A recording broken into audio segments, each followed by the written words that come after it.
भारत के national capital region यानी NCR में इन दिनों एक जबरदस्त मुकाबला चल रहा है।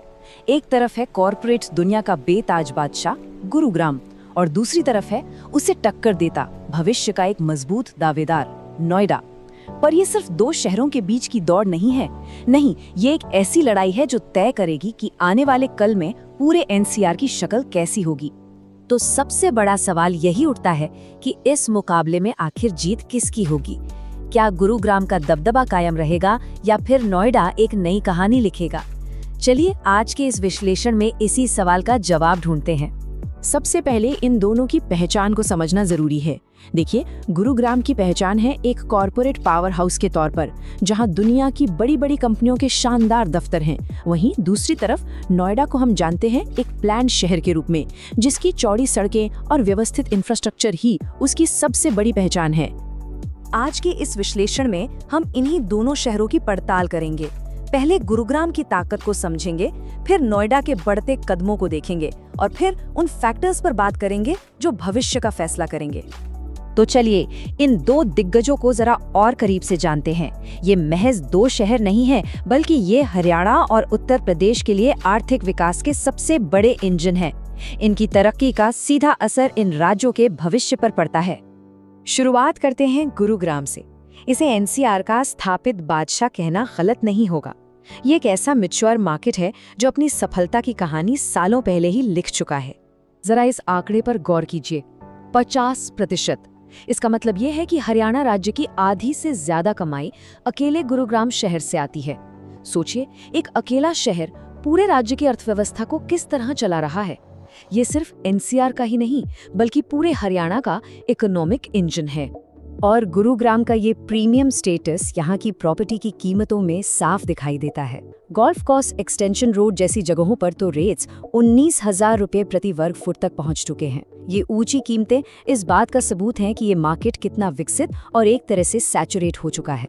तो गुरुग्राम की तस्वीर अब काफी साफ है। एक तरफ इसकी ताकत है इसका कॉर्पोरेट कल्चर, लग्जरी लिविंग और आईजीआई एयरपोर्ट से इसकी नजदीकी।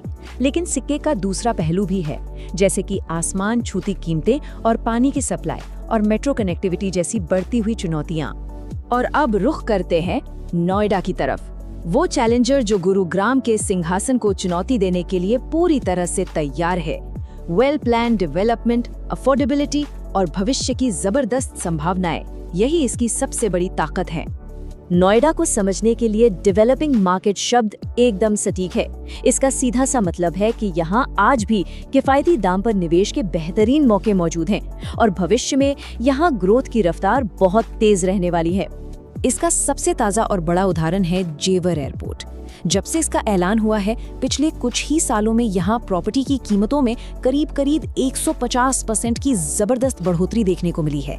ये दिखाता है कि कैसे एक बड़ा इंफ्रास्ट्रक्चर प्रोजेक्ट पूरे इलाके की तस्वीर बदल सकता है। ये चार्ट कहानी को और भी साफ कर देता है। आप देख सकते हैं कि 2020 से 2025 के बीच नोएडा में रेजिडेंशियल प्रॉपर्टी की कीमतों में जो उछाल आया है, वो गुरुग्राम के मुकाबले कहीं ज्यादा तेज है। ये एक डेवलपिंग और एक डेवलप्ड मार्केट के बीच का फर्क बिल्कुल साफ दिखाता है। तो अब सवाल ये है कि भविष्य की इस लड़ाई का फैसला किन मैदानों पर होगा। चलिए उन अहम फैक्टर्स पर नजर डालते हैं जो ये तय करेंगे कि एनसीआर का अगला बादशाह कौन बनेगा। इसमें सबसे पहला और शायद सबसे बड़ा फैक्टर है एयरपोर्ट। देखिए, गुरुग्राम को हमेशा से दिल्ली के आईजी एयरपोर्ट का फायदा मिलता आया है, लेकिन अब नोएडा के पास जेवर के रूप में एक बिल्कुल नया, विशाल और गेम चेंजिंग इंटरनेशनल एयरपोर्ट आ रहा है, जो यकीनन इस पूरे इलाके के समीकरण को बदलने की ताकत रखता है। दोनों शहरों के इकोनॉमिक मॉडल में भी जमीन आसमान का फर्क है।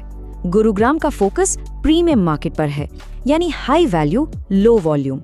वहीं नोएडा का मॉडल एक बड़े मिडिल क्लास को टारगेट करता है। ये high volume broad based approach है, जो इसे एक बड़ा और मजबूत आधार देता है। अब बात करते हैं रोजमर्रा की जिंदगी की, यानी क्वालिटी ऑफ लाइफ की। और यहाँ पर नोएडा का जो प्लान्ड डेवलपमेंट है, वो उसे एक साफ बढ़त दिलाता है। चाहे वो बेहतर मेट्रो कनेक्टिविटी हो, पानी की सप्लाई हो या फिर हवा की क्वालिटी, इन सब मामलों में नोएडा आज एक ज्यादा आकर्षक जगह बनकर उभर रहा है। और बात सिर्फ आज की नहीं है, नोएडा भविष्य की तैयारी में भी आगे है। फिल्म सिटी से लेकर एशिया के सबसे बड़े एआई डेटा सेंटर हब तक, ये वो बड़े प्रोजेक्ट्स हैं जो नोएडा को एक फ्यूचर रेडी शहर बनाने की दिशा में बहुत बड़े कदम हैं। दूसरी तरफ गुरुग्राम का विस्तार अब प्राइवेट सेक्टर के भरोसे है, जैसे झज्जर में रिलायंस की मेट सिटी। ये मॉडल सरकारी पहल से ज्यादा प्राइवेट इन्वेस्टमेंट पर निर्भर करता है, जो नोएडा की रणनीति से बिल्कुल अलग है। तो इन सभी बातों को ध्यान में रखते हुए अब हम एक नतीजे पर पहुंचने की कोशिश करते हैं। आखिर इन दोनों शहरों के भविष्य की तस्वीर क्या होगी? इस पूरी बहस का निचोड़ शायद इस एक लाइन में छिपा है। गुरुग्राम एक विकसित देश जैसा है, जहां ग्रोथ अब एक स्थिर रफ्तार पकड़ चुकी है, और नोएडा एक विकासशील देश की तरह है, जिसमें बहुत तेजी से आगे बढ़ने की जबरदस्त क्षमता है। तो निचोड़ ये है कि वैल्यू के मामले में गुरुग्राम आज का लीडर है, लेकिन ग्रोथ पोटेंशियल के मामले में नोएडा का भविष्य ज्यादा सुनहरा नजर आता है। हालांकि असली फैसला इस बात पर होगा कि इंफ्रास्ट्रक्चर डेवलपमेंट और सरकारी नीतियां किस शहर का कितना साथ देती हैं। लेकिन एक आखिरी सवाल, क्या ये जरूरी है कि कोई एक ही विजेता हो, या शायद इन दो ताकतवर शहरों के बीच की यही टक्कर, यही मुकाबला पूरे एनसीआर को और ज्यादा मजबूत, डाइवर्स और भविष्य के लिए तैयार बनाएगा? इस पर विचार जरूर कीजिएगा।